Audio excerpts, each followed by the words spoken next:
Nothing in this world, nothing works the way you think it does. There's always more to the story. That the reason why I'm here doing what I'm doing is because of this mutation which is being foisted on the human race. It's being forced on the human race, this change that the masters of the universe, so to speak, have in mind for the human race is being foisted on us. And I believe, again, just my opinion, that that's my part in this cosmic scheme or this cosmic play is to call people back to their humanity and let them know you're being led down the garden path into something you don't know what's coming. It didn't take me very long to figure out that so much of what is going on, humans are not being told. We are not being told the real truth. And I'm going to, a couple of things in particular I want you to know and I want you to remember. Nothing in this world, nothing works the way you think it does. There's always more to the story. I found that nothing in this world operates the way you think it does. Banks do not loan money. Governments are not empowered to protect you. Police department is not there to serve you. Institutions of higher learning, colleges and educational institutes are not there to educate you. The entire superstructure of civilization in the Western world is a combination of brilliantly put together and planned, well-planned schemes to direct the minds of the people in such a way as to serve their masters. And I've known that for a long time. And one of the biggest tools in the hands of the masters who run this world is Hollywood. Hollywood is an incredible story. I've said this, and maybe many hearing me now have heard me say this, but I'll say it again, that the white man's establishment comes from Europe. And in northern, southern, well, all four, northeast, south, and western Europe, even at the time of the Roman Empire and before, that whole section of Europe that we call the center for the white man's presence on the earth was quite literally ruled over. Ancient Europe was ruled over by a priesthood called the Druids, and the Druids were they were the ministers, the priests, the judges, the lawyers. They were the religious leaders. So there was a priesthood that dominated Europe. It still does. Europe is still a Druidic country. And America is a Druidic country. And unless you understand the Druidic system, then you're never going to figure out what's going on in America and England. But one of the most important symbols in the Druid system was a magic wand, like Merlin, the magician with the magic wand. And also the orchestra leaders and conductors always have a magic wand. And you had better play to the tune of the master. He directs you to play and he directs you to stop with the magic wand. So you're dancing to his music, okay? Magic wands were always made out of the wood of a holly tree. It's made out of Hollywood. And Hollywood is a Druidic establishment. And the symbols, the words, the terms, the stories are designed. Think about it. Think about how Hollywood does what they do. And so that's why today, in the Western civilization, especially in the West, our ability to work with each other and live together as humans is so screwed up. Because we've been watching so much television and so many movies and so much silliness coming out of Hollywood, so much violence and sex and drugs and all the rest of it, that people have no idea in the world how to live anymore. They've lost their humanity. Okay, so you're saying that in many ways Hollywood movies and television are actually sort of doing behavior modification Precisely. on people to get them to behave in certain ways to think is socially acceptable, and then people actually go out and they act the way they're supposed to act rather than the way they really feel in any That's right, given exactly. situation. Precisely. So it cements yes. the social structure. That's it. And I do understand that. Would you also talk about how movies are revealing the Illuminati agenda? Oh, God, yes. What a story that is. Absolutely. Even more so than you know. Even more so than you suspect. I have been looking at one subject for, since 1967. And in 66, late 66, as I said before, I learned about the Illuminati as such. And so I started in giving lectures at the studios on Illuminati, Masonic orders, both the British Grand Lodge and the American Freemasonry, the French and German orders, and tying them all into the secret societies that operate around the globe. And also incorporating in those lectures, as I said, in the 70s, the subject of Illuminati, which I had gotten from Anthony Hilder's records that were put out in 1966. And so today I see, on television, on History Channel, and all kinds of movies from Hollywood talking about Illuminati. So when you are hearing the term Illuminati or the concepts of secret societies, occult orders, and all that kind of thing, it's actually much bigger than you think. There's something far bigger going on the earth that most people are not aware of. Are we talking about the rising sun? Are we talking about the rising of the New World Order? We're talking That's right, about, exactly. We're also talking about something else, aren't we? Yes, that's right, something very big. Something more Something occult goes all the way than back into BC, back into the ancient world. Zachariah Sitchin and I have talked about this. But isn't there some occult significance to the sun itself? Of course there linking is. up here. Of course. And are we talking about something to do with the Anunnaki as well and their Yes. agenda? Yes, absolutely. That's exactly what it is. Yeah. There is a hidden agenda that's been in operation on this earth for thousands of years.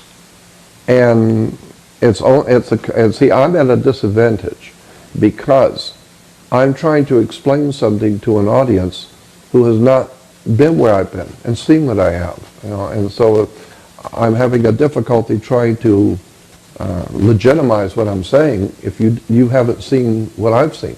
Okay. I have a story no one's heard, and I've been looking at it since '67. So we're talking about how many years is that? '67 to 2007? That's what, 40 years?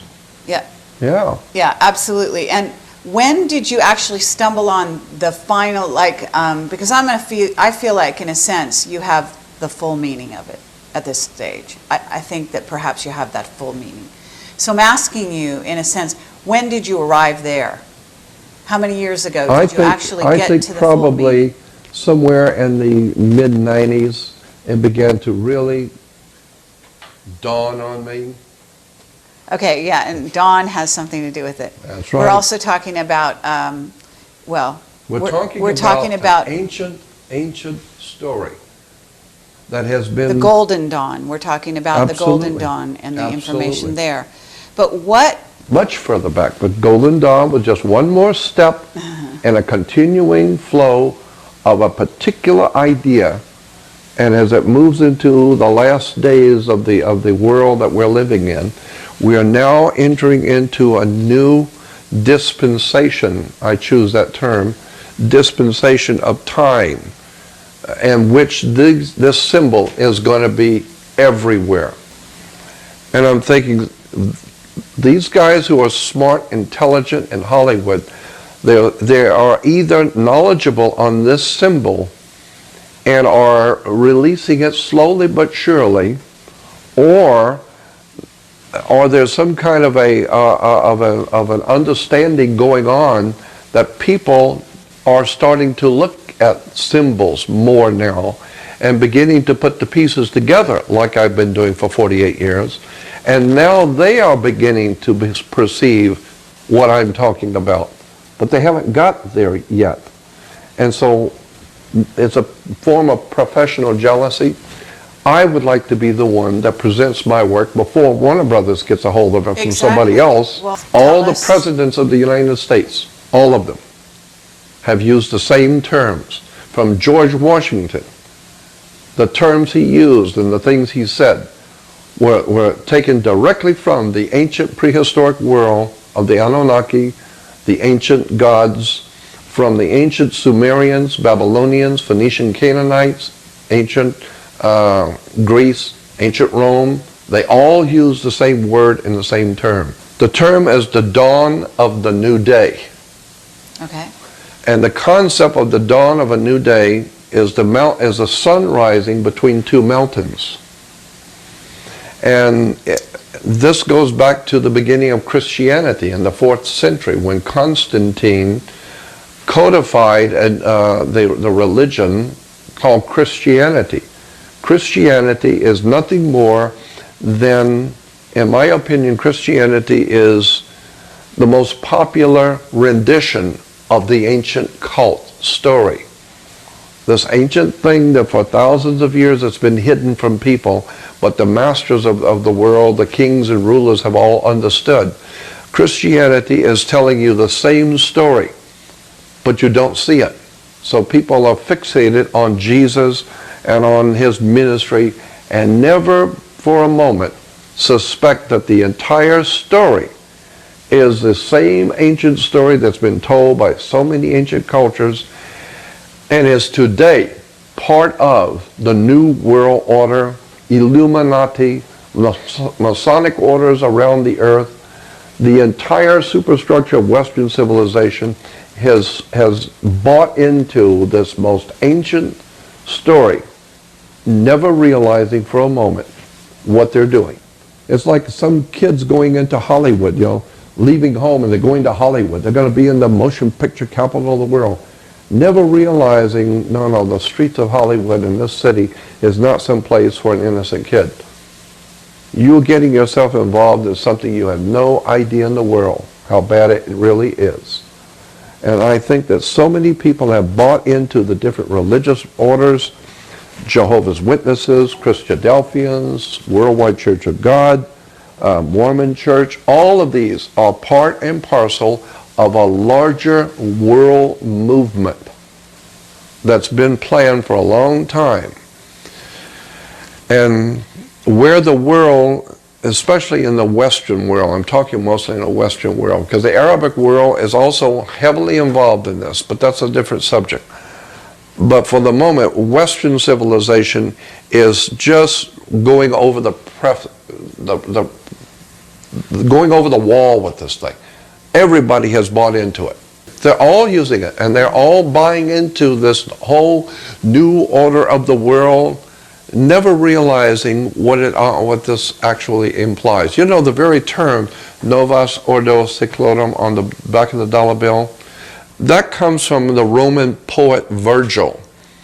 In ancient Rome, there was a poet that was appointed by the court of Rome to write poetry for Caesar. And of course, if you're going to write poetry for Caesar, you want to write something nice that he will like. So Virgil, in one of his poems called Aeneid, wrote about the time when there would come a great world ruler in the seat of Caesar. But this ruler would be awesome in power, to be far more than any man could ever be. And that time when he would come, the sun would rise on a Novus Ordo Seclorum, a new world order. And when that one comes, it would be the beginning of a whole new civilization. And the term that Virgil used in Latin was Novus Ordo Seclorum, a new order of the world. Now, when you get into this subject, which now you have to get to the Hebrew and Jewish religion, where Judaism comes from, where Christianity comes from, where Islam actually comes from, and Which trace is? back like Zachariah Sitchin has done for us. And he's not the only one. There are many who have written on this subject of the ancient world and the symbols and words and terms and theologies that's come down to us for thousands of years. There's just so much we could talk about that without pictures, without the ability to show the audience what I'm talking about, it's a little difficult. But I'm going to be doing a series on it. I've already got it. But basically, we're talking about the beginning of a reign with this king who is a son. Right. And he's basically going to take control of the world. Of the whole earth. Yeah. And the destiny of the human family, period. Okay. And do you know where that destiny is headed? In other words, what is unique about this son and his proclivities, his point of view, where he's coming from that's different from what we've had before? I think that the agenda of this one who is to come is to mutate the human race. I believe that is what is is the agenda, is to mutate the human race, not necessarily evolution, though I believe that evolution has its place in the world. I think that there are things which do evolve, and I'm not talking about man coming from monkeys. Because obviously man did not come from monkeys. Man is evolving into monkeys. And so that's the problem. But there is a place for evolution, but that's not what I'm talking about. This ancient story coming from the ancient and prehistoric world has dominated all the cultures of the world. And what that implies, I believe, is there's going to be some kind of a mutation of the human race in order to take the human family on the earth to a new style of life in the universe. And so what will be lost will be your humanity, your ability to show love and kindness to other people. There will be no room for that. Emotions, there will be no room for emotions. There will be no room for the American system of freedom, liberty, and justice for all. That's gone. That's out. There will be no more freedom, liberty, and justice for all. No more family love. No more humanity. You know, man reacting to man. No, all of that's going to be gone. Aren't you also saying, though, that there is a race of humans being actually, that this isn't going to start in the future, that it's already started? Oh yeah, it's already started. The genetic modification of the human actually behind the scenes. So if that is true, then that means today, and I am totally convinced that this is the case, we have entities here from somewhere else, angels, gods, whatever you want to call them. Zachariah Sitchin calls them Anunnaki. But I am totally convinced of my own self that there are alien life forms here who look like humans. And yet they're not fully human. I think other people who have written about the same subject are right, that there are, in fact, entities here, life forms here, that have come here from somewhere else, and maybe they were the originals, and they are today, in my humble opinion, the people who are running this planet. Okay, it would not surprise me a bit. Are these the Nephilim? I don't know if they could be the Nephilim, because not all the Nephilim died at the flood.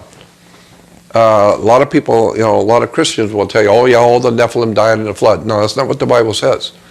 It says that there was one of the Nephilim lived through the flood. His name was Og of Bashan, O-G. Og of Bashan was one of the Nephilim, and he lived through the flood and could reproduce and reproduce more like himself. We know that there have been skeletons found and way down in the earth around the world that are far bigger than we humans are today. Some of them are 16 feet long, some of them are 20 feet long, 12 feet long, So I'm sure that there have been extraterrestrial, for lack of a better term, extraterrestrial life forms who have come here who we look like them. They don't look like us. They created us in their image and likeness.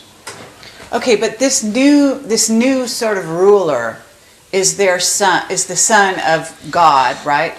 He's going to be ruling, in other words, between these two mountains. Now I'm wondering what the mountains are symbolized by. Yeah, very good. Because the mountains, are we talking about the Soviet Union and the U.S.? Are those the mountains where the sun is going to rise between those two mountains? Or are we talking about planets? I think that we're talking about something deeper. The implications being that in all of the ancient world, there was always a concept in theologies of all the ancient cultures of the world used it, of twin towers, twin things, twin churches, twin towers. That's why that whole thing about the New York Twin Towers, that is in your face if you understand the symbolism of twin towers. In the Roman Empire and the Grecian Empire, in Sumeria, Babylonia, especially in Egypt, they always had two obelisks, yes. They always had the two towers, always. So there is a very powerful significance to the concept of twin towers. Very important symbolism. Okay. So we've got twins and we've got basically Gemini. And how does that work in, are we talking about, I don't know, when this so-called God was born? Are we talking about, the constellation under which he, or I think it will probably be when he comes into power. This will be his symbol. His symbol will be the sun rising between the mountains of the east. Zecharia Sitchin talks about that. Many of the books on the ancient Middle Eastern religions have pictures of Shemesh, the Hebrew god Shemesh, meaning the sun, rising between the mountains of the east. That goes all the way back to the cuneiform pictures, on the clay pictures from Sumeria and Babylonia, or from Iraq. Pictures of the god rising between two mountains. Again, it's very difficult for me to make this intelligently understood because I don't have the pictures, and it would take me about 3 hours to lay the foundation for this. I understand. So I'm just giving you some brief glimpses into what I'm going to be doing soon on this video. Is this ruler, are we talking about Marduk, or is Marduk already here and this is somebody who's coming after him? I'm not sure about that. Okay. But again, I would say it all boils down to one thing in my mind, that the human race on the earth is being prepared slowly but surely in a scientific method being applied to the human race to mutate the human race, to change us from being what we are today to a creature that the gods have in mind. What we have established here is that there's a very predominant symbol, and you've talked about how it's permeated every aspect Absolutely. of life and religion, and that Absolutely. people are not really up to speed on what it really means That's right. for the human race. And this is sort of a stunning revelation for many people that are listening to this. But I would like to say what we are seeing right now is a rollout of an Illuminati agenda that involves population reduction. And what I'm curious is whether or not you can talk about how this agenda to do with the sun coming to the throne of the world, if indeed this transpires, the creation of a new race of humans, Right. and how population reduction folds into that. Race of humans, they are culture. That's why we refer to different races of people as cultures. And culture is something under a microscope, it's like a bacteria. And so that's what we are on the earth. We are a culture. And somebody has actually put us here as a culture, and that's watching us grow. And we have become a disease, because we're killing everything in our path. And so I think that whoever it is that has created us had created us, I believe, possibly already knew that in the far future, once this race is finally brought up to speed, and then we can move it to the next plateau. And this is what the Nazis were talking about. This is what Werner von Braun was talking about. The Nazis were big on this subject and using the symbol and the term that I'm talking about, the symbol between the mountains of the East. England, and interesting about this is England has always had a fixation on Egypt. England's big on Egypt, and go to the British Museum and all these different museums. The English were always big on Egypt, but the Germans were not. The Germans were always big on Iraq. That's what Germany was interested in, Babylon. And the reason why, I think, is because the Nazis and the German people in general, or at least the intelligentsia of the German establishment, realized this story that I'm trying to explain has to do with Babylon, it has to do with Iraq, and I believe that may be one of the reasons why the U.S. is in Iraq today. Absolutely. It has something to do with and I know this is true because I can prove that the symbols which are being used by the U.S. government today in Iraq is exactly the same symbols that I was telling you about that comes from the Anunnaki, from the Phoenician Canaanites, the Syrians, the Phoenicians, ancient Greece, ancient Rome, ancient Britannia, into America. The entire superstructure of civilization has been using the same word and terms and symbol that is today dominating in Iraq, but most people don't even know. They don't even see it. I understand the story. I didn't say anything about Stargate. That's William Henry's work that influenced me in that direction. But I am aware that Hollywood is talking about Stargates. They're making movies about it. And I did a lecture series with Al Bielek and Preston Nichols. I did 2 weekend seminars in which the 3 of us spoke together back in Philadelphia, and I had some time to sit and talk with Preston Nichols. And incidentally, I am highly impressed with Preston Nichols. Okay. You have to be highly impressed with that man when you sit and talk with him. Okay. Because he is a very, very interesting man. Got a lot of very good information on the kind of thing I'm talking about in private with him, and he was enlightening me to some of the things I'm seeing and saying. But he's heavily involved in the Montauk story. Absolutely. And the Philadelphia experiment Right. being the early precursor of that, and then also time travel, which Exactly. is where Montauk was headed, and then you get into the Stargates and Right. so on. And there's something to do with, now I'm not an expert on this, but I do understand that the positioning of the Great Pyramid and the significance with the Right. association with Mars, and then of course we're talking about Babylon, and Babylon and Mars are symbols for the same thing, isn't this right? And the Whore of Babylon, and right. there's something going on there. And That's right. maybe That's what can I'm you talking about. Talk about that a little bit, about Mars and the significance with the Anunnaki and where that might be leading. And the very word Cairo, as you probably know, Cairo means Mars. Exactly. That's another word for Mars. What is is Cairo. going on with that? Yeah. That is a subject which Richard is probably better suited to talk about than I, because I really haven't looked at Mars over and above the general kind of stuff he talks about. But yeah, I totally believe for myself that Mars is inhabited. And I do believe that there's probably humans like us there. What was his name? Quite a long time ago, I had a long conversation in Mesa, Arizona with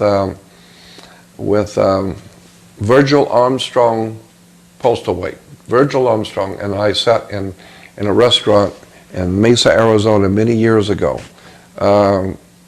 and talked about the people who were on Mars. And Virgil was the guy, from what I gather, was the man who came up with the idea. He was a military CIA operative, And he's the guy that came up with the idea for Green Berets. That was his idea, Green Beret. And he worked with the CIA. And so I loved sitting and talking with Virgil Armstrong. But he brought out about how, in that conversation, how there were many thousands of people or more like us, humans like us, on Mars at that time. And I would be a bit surprised. What year was this that you were talking about? This was probably 50, that was probably 80, mid-80s. Amazing. I would yeah. say 85, 86, 87, something like that. Okay, well, that does dovetail also with our experience with our witness, Henry Deacon. Arthur Neumann is his real name. He's come out under that name recently and said he's been to Mars. So I'm wondering if you have any information that's come to you about jump gates, about going between planets. Well, yes and no. The only thing I have of any value was someone else's work. I sat and talked with him. And he is a very, very knowledgeable, very legitimately, but he worked for the United States Naval Observatory. He was in charge of the Naval Observatory, and he just passed away just recently. But his website is so extraordinary. The stuff he's got, the stuff he has on that website, pictures of strange things found on Mars. And they're not nebulous things, they're in your face. I mean, those tubes, plexiglass tubes. Yes, and, amazing. And lights in those tubes. There's just an enormous amount of stuff he has on his website. Well, our attention was drawn to that by Henry Deacon as well, to those tubes, which is a fascinating. Yeah, I always say I'm not the world's foremost authority on anything. If there's any value in my person and my work, I would say this, that I have been privileged to be in the company of extraordinary people doing extraordinary work. And I have been privileged to sit in their company and be accepted by them and be able to learn things behind the scenes that other people will never be privy to hear. My feeling is that the reason why I'm here doing what I'm doing is because of this mutation which is being foisted on the human race. It's being forced on the human race, this change that the masters of the universe, so to speak, have in mind for the human race is being foisted on us. And I believe, again, just by opinion, that's my part in this cosmic scheme or this cosmic play, is to call people back to their humanity and let them know you're being led down the garden path into something you don't know what's coming. You had better get back to your roots of being human and start re-establishing your humanity, because the human race is losing its humanity. The way we were designed by the original creators was a beautiful thing.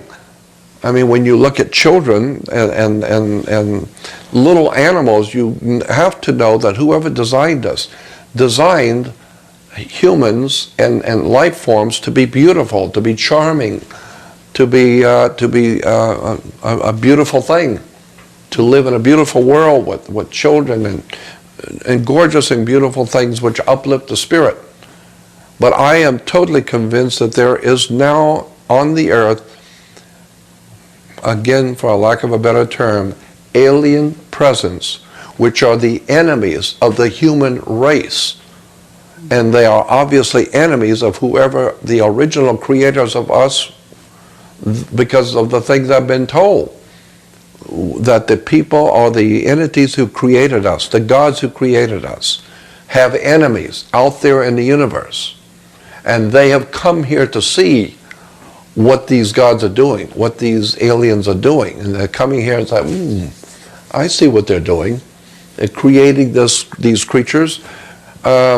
why don't we move in like a gang? Why don't we move in and take over and take this beautiful creation that these gods have created and mutate it into what we want? And to mutate the whole human race away from their natural evolution of society and humanity into a whole new kind of civilization. And I think that that's probably what I'm here to do, is to call attention to the world that you're being misled by some extraordinarily powerful, occult, mystical, otherworld technology that is changing the evolution of the human race from what it was supposed to be in its creation, as opposed to where the dark powers of the world are now leading the human race into a different world. And what they have in mind for us, you don't want to know. The people who are in power today in this country and around the world have something in mind that you have no idea in the world how bad it's really going to be. Because there will be no longer any place for freedom, intellectual freedom, spiritual freedom, liberty, justice, none of that. It's gone. What about, now I don't know if you're willing to talk about this, but Zecharia Sitchin and you sat down and you asked him to tell you a secret based on all your time with him, the things that you had done for him, et cetera, you basically said, tell me something that I don't know. Yeah. Are you willing to talk about that? Because I No. think that is a clue that people would really benefit from knowing. Yeah, I don't think I want to talk about that. Okay. Would you classify what you've been talking about, in a sense, as a war that is going on a spiritual Yes, level no doubt for the about it. hearts and minds of humanity? Yes, absolutely. There is a spiritual war going on right now. And Hollywood's making movies about it. War of the Worlds, Steven Spielberg. I've said so many times that Steven Spielberg and George Lucas are many things, but stupid is not one of them. Steven Spielberg is trying to tell you something.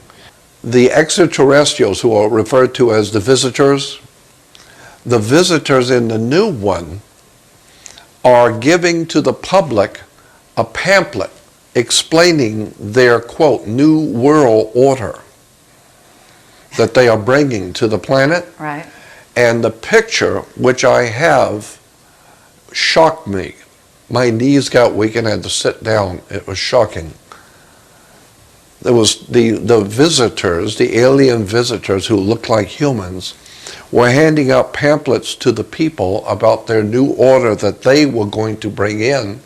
And the title of the pamphlet was The Dawn of a New Day.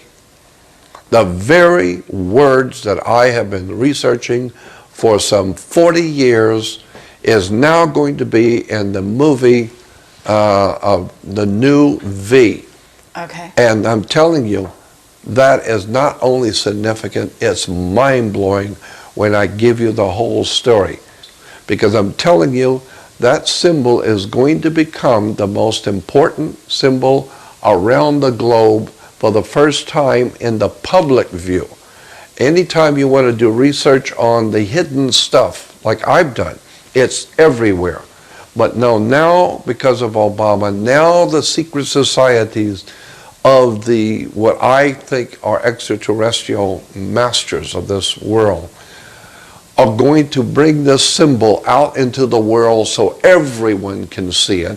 This is an ancient thing that's been coming for a long time, and we never saw it, we didn't understand it, and now ABC is coming out, Disney ABC is coming out with a new remake of V, and in it the extraterrestrials that look like humans who are bringing a, quote, new order to the world. And the pamphlet in the movie is called Dawn of a New Day. I was said, wow, I cannot believe how overwhelmingly obvious this secret symbol is now becoming. And But that's were why you I want told- to do this video on it. I personally, I brought David Icke to America. He was in America because I brought him here personally. Yes. And so I'm saying that I am totally convinced, beyond a shadow of a doubt, for myself, that there are such things as reptile aliens. Though I have never seen one, thank God, but I totally believe they are here. Not because of David Icke, not because of Krito Mutwa, who I love listening to, a wonderful, fascinating man. David Icke has done great stuff. But I believe there are reptile aliens here because of my own personal research. But I've seen enough to know that there are life forms on this earth which are not from here. I've already seen too much to know that.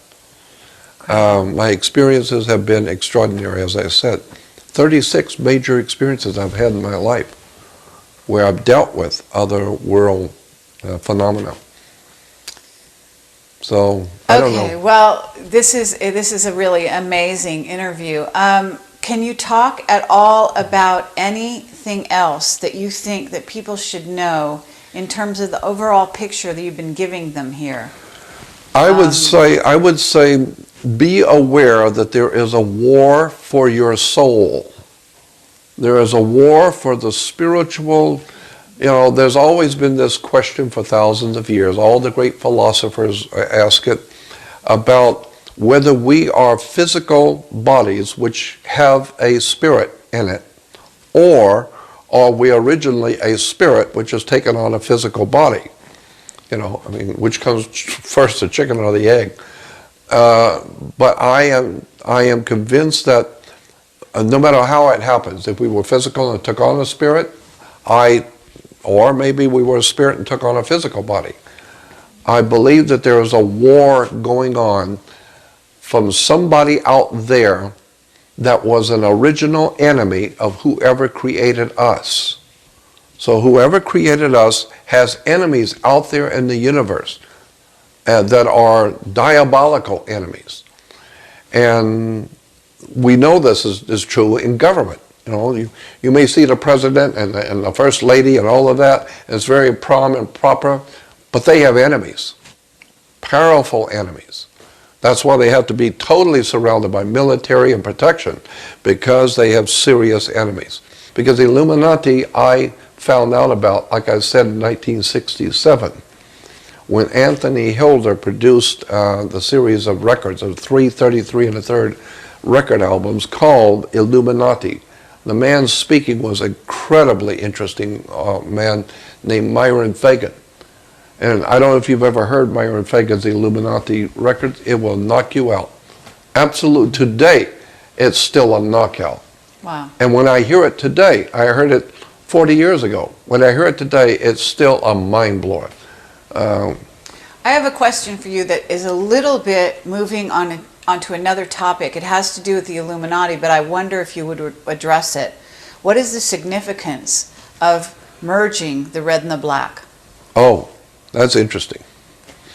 It's called red and black and white, all three, red, black, and white, are referred to in Hollywood as death head colors, because death head comes from a Nazi organization called the SS, the Gestapo. Gestapo was referred to as the Order of the Death Head. And the Order of the Death Head, Gestapo in Nazi Germany, symbol was the skull and crossbones, skull and bones. That was their symbol. But to the Germans on the inside, the Gestapo was called the Order of Death Head. And Death Head's colors in Hollywood, the Death Head colors, why it's black, white, and red, and how black, white, and red are used in motion pictures. When someone is going to die or someone's going to be killed, those are the three prominent colors that will always be in those scenes. They're called Death Head colors. They symbolize the darkness of the darkest, the most profound presence of evil. Red, white, and black. But there's also a significance in terms of the occult with regard to certain genetics.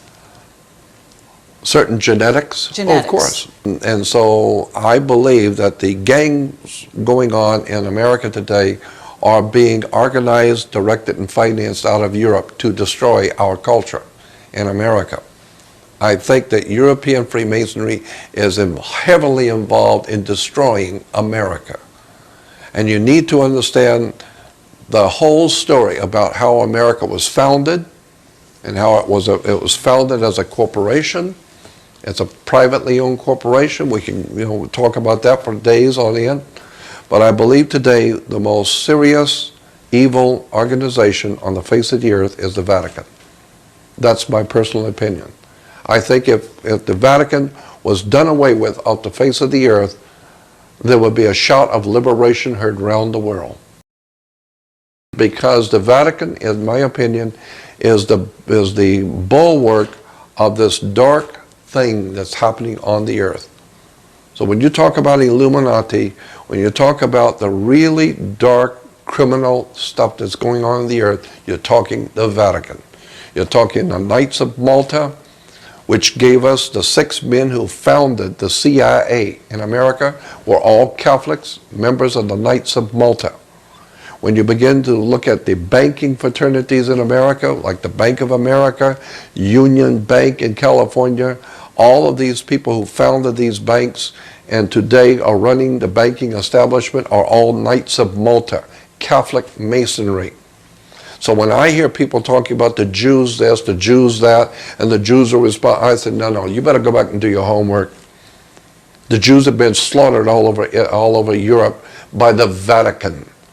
You need to remember that for at least 2,300 years, Rome has dominated Europe. Under the Caesars of Rome, and in the 4th century, late 4th century, the Vatican comes into being. And the Vatican dominates all of Europe, all the heads of state, all the princes and kings and rulers, all the kings and rulers in Europe rule by the divine right. It's called the divine right of kings. What are you talking about? Who represents divine to give the king the right? The Pope.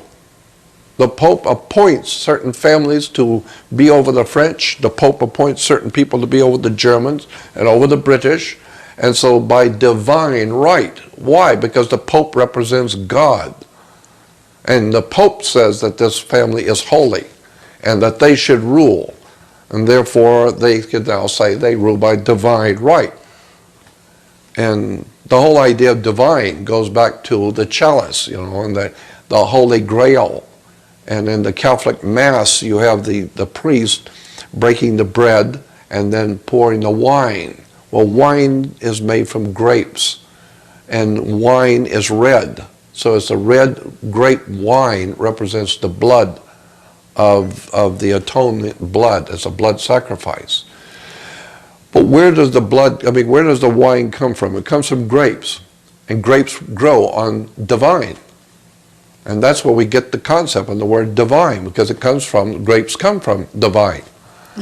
So that's where we get the word divine. And once you begin to realize how the Vatican has, for over 2,300 years, Rome has dominated Europe, and in 1,600 years, the Vatican has dominated Europe. And Europe for 2,300 years has dominated the earth. So if you want to talk about conspiracies and you want to talk about evil, don't talk about Jews. You better talk about the people who control Europe for over 2,300 years, Caesar of Rome, the Roman Catholic establishment. There's the real story. Now you're getting into mafiosi. Now you're getting into the fraternal orders of Freemasonry out of Europe, Knights of Malta. Now you're getting into the organized crime, Sicily, Corsica, and all of the profound drug running, white slavery, murder for hire, Vatican. I mean, even, what was his name, the producer of Godfather? What was his name? Francis Ford Coppola. Mm-hmm. And Godfather 3. Francis Ford Coppola and Godfather 3, the third one in the series, opens up with Michael Corleone being anointed by the cardinal in New York to be a member of the Knights of Malta in the Catholic Church in New York. What is he telling you? The connection between the Vatican, the Holy Father, there's nothing holy about the Holy Father. There's nothing holy in Israel. Nothing. There's nothing holy in the Vatican. There is nothing holy in Salt Lake City. There's nothing holy in religion, period.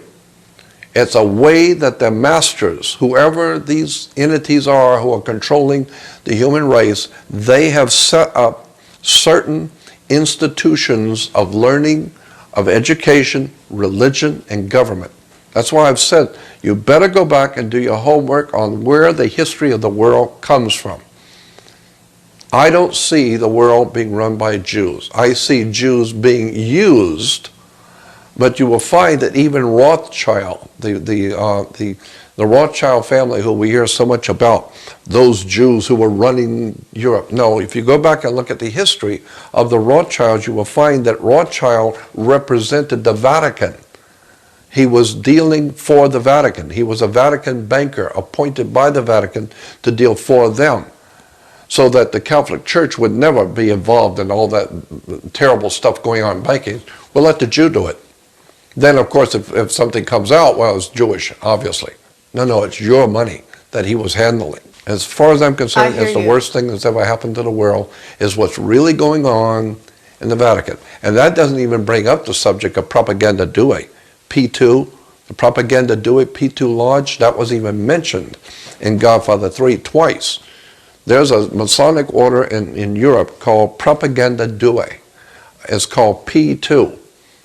And it's connected directly, P2 is connected directly through membership with Opus Dei and the Knights of Malta and the Jesuits. Jesuits, Opus Dei, Knights of Malta, Masonic order are connected directly to something called Propaganda Due, P2 Lodge of Freemasonry. P2 Lodge of Freemasonry is world famous to people who do research into criminal organizations. And P2 is pure, unadulterated, pouring directly out of the trough, Nazism. Underworld organizations, drugs, human trafficking, pornography, violence, underworld organizations, it's all P2. They are the ones who are promoting the right-wing death squads in Central and South America, Mexico, the drug cartels in Colombia. We're talking Catholic, Knights of Malta, drug cartels, Colombia, extraordinary vice on a level which it is hard for most humans to recognize, and it's all being orchestrated out of the Holy Father and Rome.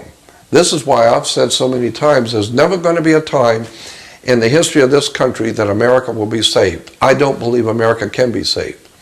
I truly do not believe that America or the human race, I don't think it's just my opinion again, but I don't think the human race can be saved, and I don't think America can be saved, because so many millions of people just love the filth and degeneracy of the world we live in. They love it.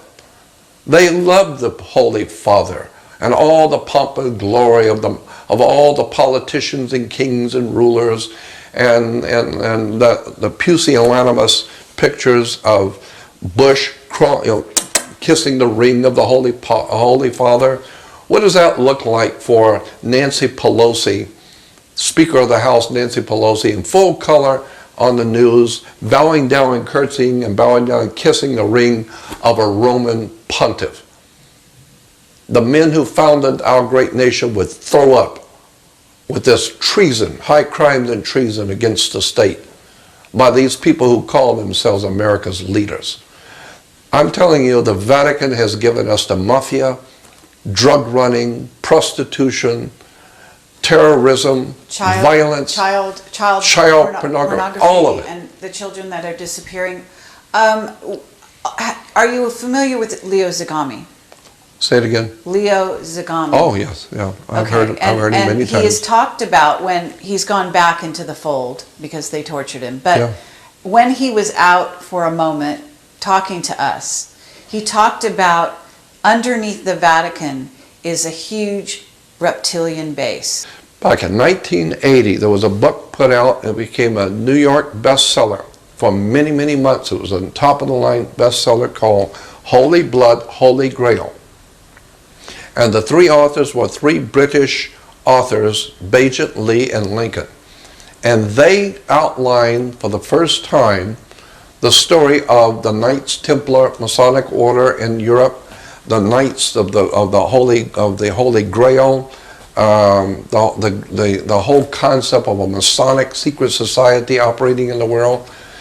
And I would be a bit surprised if they weren't better informed about this than what they let us know. I don't think they just by chance happened upon it. I think they already knew something and they were putting it out in the book in such a way as to start people thinking about it.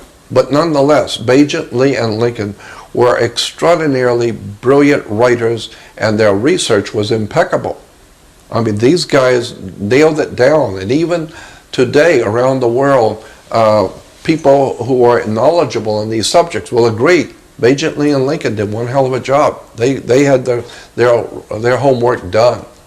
Okay, well, I have one last question, but I want to ask you if you think that this Illuminati and what's going on in the United States right now, do you really think that they are going to be successful in taking down this country? Because it's clear that there is someone protecting you, there's a group protecting you.